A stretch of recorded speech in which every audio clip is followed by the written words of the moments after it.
Hey everybody, Dan here with Pain Free You. Today I wanted to talk about 12 tips for insomnia. And as we all know, insomnia is being challenged with sleeping. So I'll get to that in a second. A little micro meditation. Hand on the heart, smile, drop the shoulders. Slow your breath. Slow your thinking. So, in this little micro meditation, you can use that when you're laying in bed. It'll help. So, insomnia, the medical label for inability to sleep or sleep enough or what have you. In my view, it's very much driven by fear and the fear of the consequences of not getting a good night's sleep. I'm going to be exhausted tomorrow. I've got all this important stuff to do. I have to be really sharp, and now I got to sleep. And for many, we go to bed stressing out about whether or not we're going to be able to sleep. And that fires up the stress hormones, adrenaline and cortisol.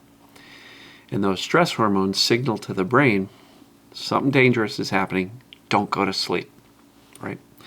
That's not very conducive to falling asleep, because if your brain senses that you're in trouble, it's like there's a tiger in the room, whatever you do, don't fall asleep because something dangerous is going on. Why? Because we've got adrenaline and cortisol. So recognize that. So there are a number of just general things that I think are useful. We'll call them the 12 tips or whatever you want to call them. But first of all, let's stop calling it insomnia. Insomnia is a label that is given to somebody who's got something chronic, permanent, awful going on, right? And so, yeah, I have a little trouble sleeping, in my view, is less threatening to the brain than the word insomnia. I have insomnia, dun dun da, scary, right? So I'm a little bit sleep challenged, right? Or my sleep is varied. Some nights I sleep well, some nights I don't. It's okay. I've heard people joke, I'll sleep when I'm dead, right? So there's a lot of ways that we can lighten this subject up. But a couple of tips here. Get rid of the label. And then if you can, remember a time when sleep used to come easy. I remember as a kid, sleep wasn't an issue. We'd be out, we'd be playing, we'd be going to school, hanging out, doing whatever we were doing. Our head would hit the pillow and we were out, okay? Remember that time, sit in it. And remember the time when you didn't really fear sleep or fear not sleeping. And sit in that memory for a bit, because sleep happens when we stop fighting it, when we stop searching for it, when we stop trying. I did a video a while ago that trying to sleep is like chasing a cat. The harder you chase sleep, the harder you chase a cat, the less likely you are to catch it. So don't try to sleep. Allow it. That's another one of these tips. Sleep will come when we allow it. And then minimize a less than ideal night. Oh, I didn't sleep so well. Okay, I'll catch up tomorrow. No big deal, right? Because if you look at it and you say, oh no, I had a horrible night's sleep, and you wake up in the morning or in the middle of the night, you say, oh no, the next 24 hours is going to be awful, because you're really adding more stress and more fear to that equation. Try to set it up and view your bed as a sanctuary, your place to get comfortable and rest. Let's remove the word sleep. Let's focus on rest. One of the group coaching members told me a story of how her mother solved her inability to fall asleep in one conversation on one night when this woman was a child.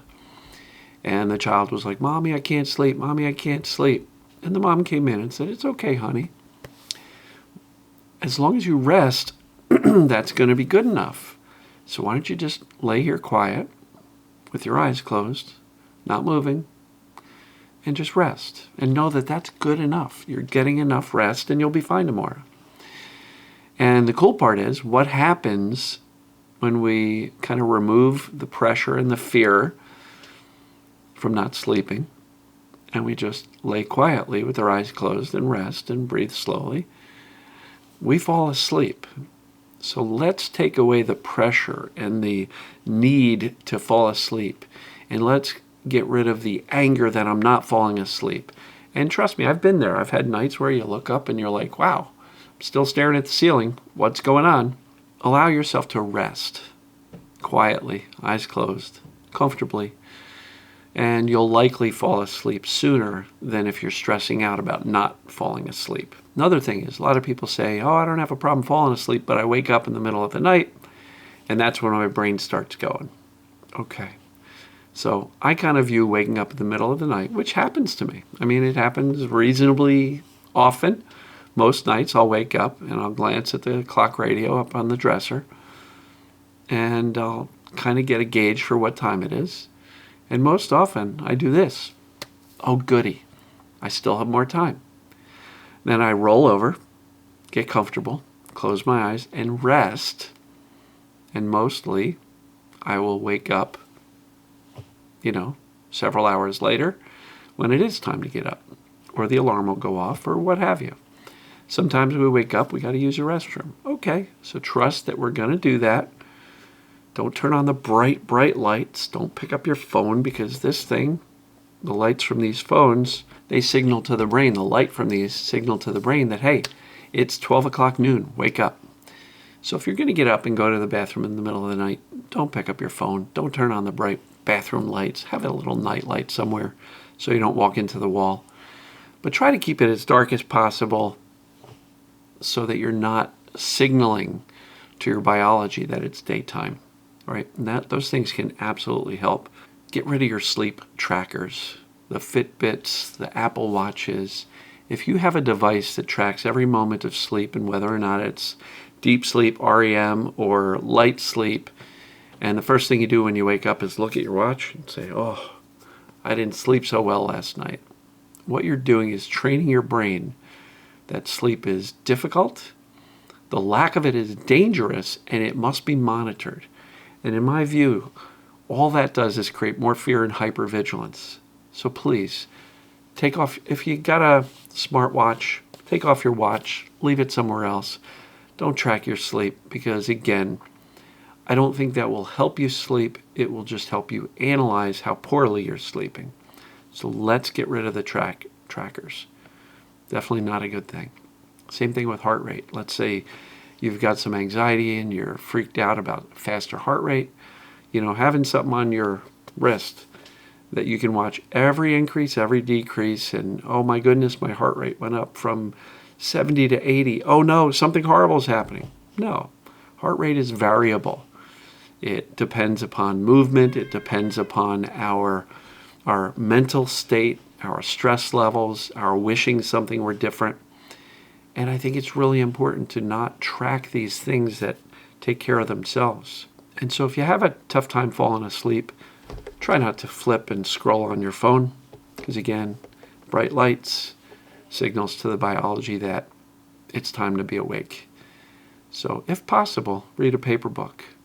Grab a book of Sudoku puzzles or crosswords or word finds or something. And start to dim the lights around the house a little bit at nighttime. There's a lot of sleep hygiene topics out there. There's a lot of tips you can find by searching the web for sleep hygiene. Great. What I'm really focusing on here is the thought process and the mindset. And let's reduce the fear. Let's not call it insomnia, because none of those things do anything other than create pressure and fear. And I don't believe that stuff is useful for being able to rest and fall asleep easily. So I hope you found this stuff helpful. If you've got any tips, comment below. Write them out. I would love to add them to the list. But hopefully you found this useful. And as always, folks, we'll see you tomorrow. Take care.